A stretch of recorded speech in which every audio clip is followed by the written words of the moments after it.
নমস্কাৰ, আপোনাসকললৈ আন্তৰিক অভিনন্দন জনাই মোৰ এই ভৌতিক গল্পৰ চতুৰ্থ খণ্ডটি আগবঢ়াইছোঁ।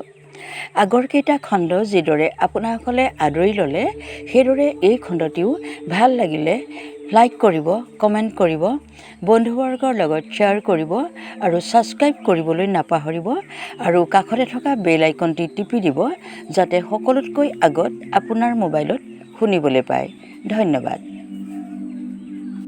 আজিৰ পৰা কিছু বছৰৰ আগৰ কথা। মোৰ সম্বন্ধীয় খুৰা এজনৰ গাৰ অসুখ আছিল আৰু তেখেত গুৱাহাটীৰ GNRCত ভালেমান দিন ধৰি ভৰ্তি হৈ আছিল। খুৰাদেউৰ গাৰ অসুখ হোৱাৰ খবৰটো পাই মনটো বৰ বেয়া লাগি আছিল, কিন্তু বিভিন্ন কামৰ অজুহাতত মই যাব পৰা নাছিলোঁ। মোৰ অফিচৰ মুৰব্বীজনক মোৰ কথাটো ক'লোঁ আৰু এদিনৰ ছুটী বিচাৰি তেখেতৰ ওচৰত আবেদন কৰিলোঁ। তেখেতে ছুটী মঞ্জুৰ কৰিলে আৰু মই গুৱাহাটীলৈ যাবলৈ সাজু হ'লোঁ। বাছত গ'লে ঘূৰি আহিব নোৱাৰিম বাবে নিজৰ গাড়ীখনকে লৈ যোৱাৰ সিদ্ধান্ত কৰিলোঁ। দূৰণিবতীয়া কথা, ভাল অভিজ্ঞ ড্ৰাইভাৰ নহ'লে যাবলৈও ভয় লাগে। সেয়েহে আমাৰ গাঁৱৰে ৰংমনকে কথাটো ক'লোঁ। তাৰ বয়স প্ৰায় 24-25 বছৰমান হ'ব। গাড়ী চলোৱাত সিদ্ধহস্ত। পঢ়া-শুনা বুলিবলৈ চহীটো কোনোমতে কৰিব পাৰে। আমাৰ ঘৰৰ পৰা প্ৰায় 200 মিটাৰমান আঁতৰতে সিহঁতৰ ঘৰ। দেউতাক সৰুতে ঢুকাল, মাক আৰু ভনীয়েক এজনী আছে। মই যিমান দূৰলৈ যাওঁ ৰংমনকে লৈ যাওঁ। কথাষাৰ শুনিয়ে সি ফূৰ্তিত জঁপিয়াই দিলে। সেইদিনাই ডিলাৰত গাড়ীখন চেকআপ কৰি প্ৰায় ফুল টেংকি তেল ভৰাই চফা চিকুণ কৰি সাজু কৰিলে। মাকে উলিয়াই দিয়া কাপোৰযোৰ আৰু তাৰ ড্ৰাইভিং লাইচেন্সখন ধুনীয়াকৈ সি শিতানৰ মূৰতে ৰাখিলে আৰু ফুট গধূলিতে শুই পৰিল। ময়ো যাৱতীয় কামখিনি লৰালৰিকৈ সামৰি সোনকালেই বিচনাত পৰিলোগৈ। ৰাতি ভালদৰে টোপনি নাহিলেই। পিছদিনা ৰাতি প্ৰায় 3মান বজাতে বিচনা এৰিলোঁ। ওচৰৰ তৰামাইকে ল'ৰা-ছোৱালীকেইটাৰ দায়িত্ব দি সুদূৰ গুৱাহাটীলৈ বুলি ৰাওনা হ'লোঁ। প্ৰায় পহৰি হৈছিলহে তেতিয়া। ৰংমনে এনেকৈ দূৰলৈ যাবলৈ পালে বৰ ফূৰ্তি পায়।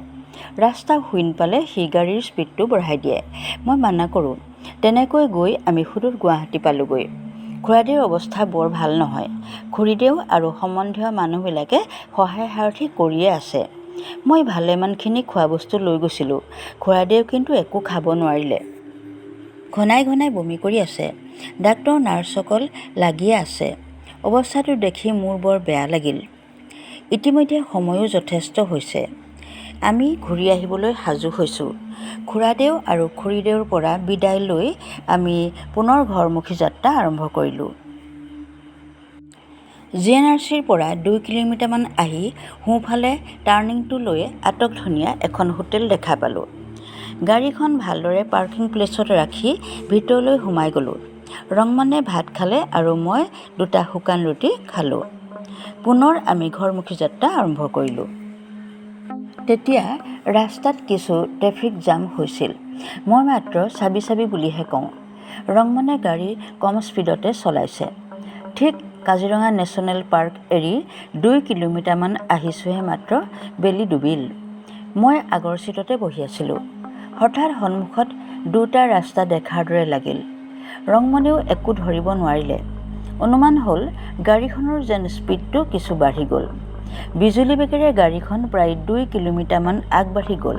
মই মনতে ভাবিলোঁ, আমাৰ নিশ্চয় ৰাস্তা ভুল হৈছে। ৰাস্তাটো কিবা জয়াল লাগিছে মোৰ। কথাষাৰ ক'ব খুজিও মই ক'ব নোৱাৰিলোঁ। এনেতে ৰংমনে ক'লে, বাইদেউ, ক্লাছডালে নধৰা হ'ল। কাৰোবাক পাওঁ নেকি চাওঁচোন বুলি কৈয়ে সি গাড়ীৰ পৰা নামি গ'ল।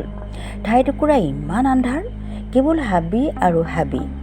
এই ৰাস্তাটোৱেদি কোনো মানুহ নাযায় নেকি? আঁতৰত শিয়াল আৰু কুকুৰবোৰে ৰাউচি টানি আছে।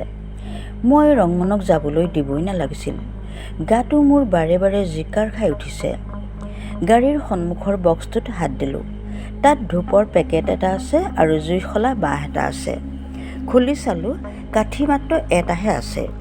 জুইশলাটো হাতৰ তলুৱাত ঘঁহাই কাঠিটো জ্বলালোঁ। চাৰিওফালে কেৱল আন্ধাৰ আৰু আন্ধাৰ। মনলৈ মোৰ ভয় লগা কথাবোৰ আহিবলৈ ধৰিলে। ৰংমনটোনো ক'ত লাগি ধৰিলে। খং আৰু ভয় সকলোৱে মোক হেঁচা মাৰি ধৰিলে। এনেতে কিছু আঁতৰত এজন মানুহে হাতত কেৰাচিন তেলৰ ভমক এটা লৈ চাইকেলেৰে কোবাকুবিকৈ পাৰ হৈ গ'ল। ভমকৰ পোহৰত কিছু আঁতৰত দেখিলোঁ এটা বৃহৎ অট্টালিকা সদৃশ ধুনীয়া ঘৰ। মই ঘৰটোৰ ফালে আগবাঢ়ি গ'লোঁ। ঘৰটোৰ লাইটবোৰ এবাৰ জ্বলে এবাৰ নুমায়। গেটখন বৰ ধুনীয়া। মই খুলিবলৈ চেষ্টা কৰিলোঁ, কিন্তু খুলিব নোৱাৰিলোঁ, কাৰণ ভিতৰৰ পৰা ডাঙৰ তলা এটা লগোৱা আছে। কেইবাবাৰো মাতিলোঁ, কিন্তু কোনেও নামাতিলে। গেৰেজ যেন লগা ঠাইটুকুৰাৰ ফালে মোৰ চকু গ'ল। এখন বিলাসী গাড়ী। ভিতৰৰ পৰা সৰু সৰু ল'ৰা ছোৱালী 3টা আৰু এজনী গাভৰু ছোৱালী, আইতাক যেন লগা বুঢ়ী এগৰাকী আৰু মাক দেউতাক যেন লগা এহাল দম্পতী। তেওঁলোক ভিতৰলৈ সোমাই গ'ল আৰু ভিতৰত বস্তু টনা আজোৰা কৰাৰ শব্দ শুনা গ'ল। কেতিয়াবা এনে লাগে যেন কোনোবাই উচুপি কান্দিছে। মই মনতে ভাবিলোঁ, ক'ৰবাৰ পৰা আহি সোমাইছেহি চাগৈ, গতিকে অশান্তি নকৰোঁ। এনেতে গেটৰ লাইট দুটা জ্বলি উঠিল। মোৰ গাড়ীখন য'ত আছিল তলৈকে পোহৰ ছিটিকি পৰিল।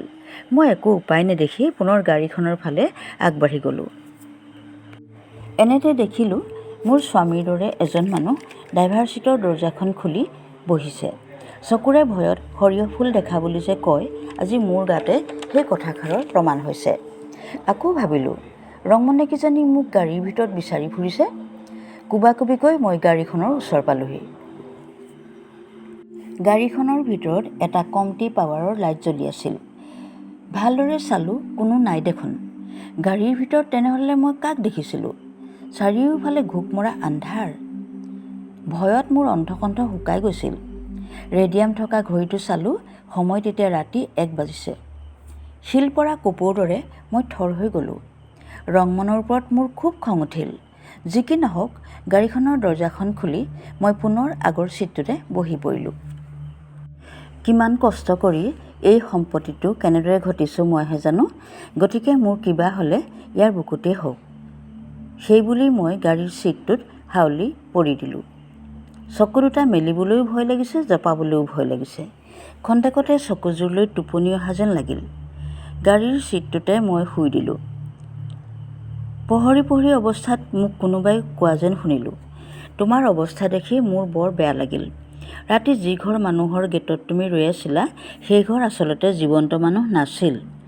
যোৱাকালি গুৱাহাটীৰ পৰা আহি থকা অৱস্থাত এটা দুৰ্ঘটনাত পতিত হৈ তেওঁলোকৰ পৰিয়ালৰ আটাইকেইজন সদস্যৰে মৃত্যু হ'ল। ঘৰটোত এৰি যোৱা মূল্যৱান বস্তুবোৰ তেওঁলোকৰ আত্মবোৰে টনা আজোৰা কৰি আছিল। পানী খাবলৈ বিচাৰি যাওঁতে ৰংমন সামান্যভাৱে সিহঁতৰ কবলত পৰিছিল। তাকো মই বচালোঁ। তোমাক আৰু তোমাৰ গাড়ীখন যেনে তেনে আনি তোমাৰ পদূলিত ৰাখিলোঁ। কথাষাৰ শুনি ঘপহকৈ টোপনিৰ পৰা সাৰ পোৱা যেন লাগিল। মই একো বুজি পোৱা নাছিলোঁ। সেয়া আজি প্ৰায় বহু বছৰৰ আগতে স্বৰ্গগামী হোৱা মোৰ স্বামীৰ কণ্ঠস্বৰ আছিল। ৰাতি হৈ যোৱা ঘটনাটো চকুৰ আগত এটা এটাকৈ ভাঁহি উঠিল।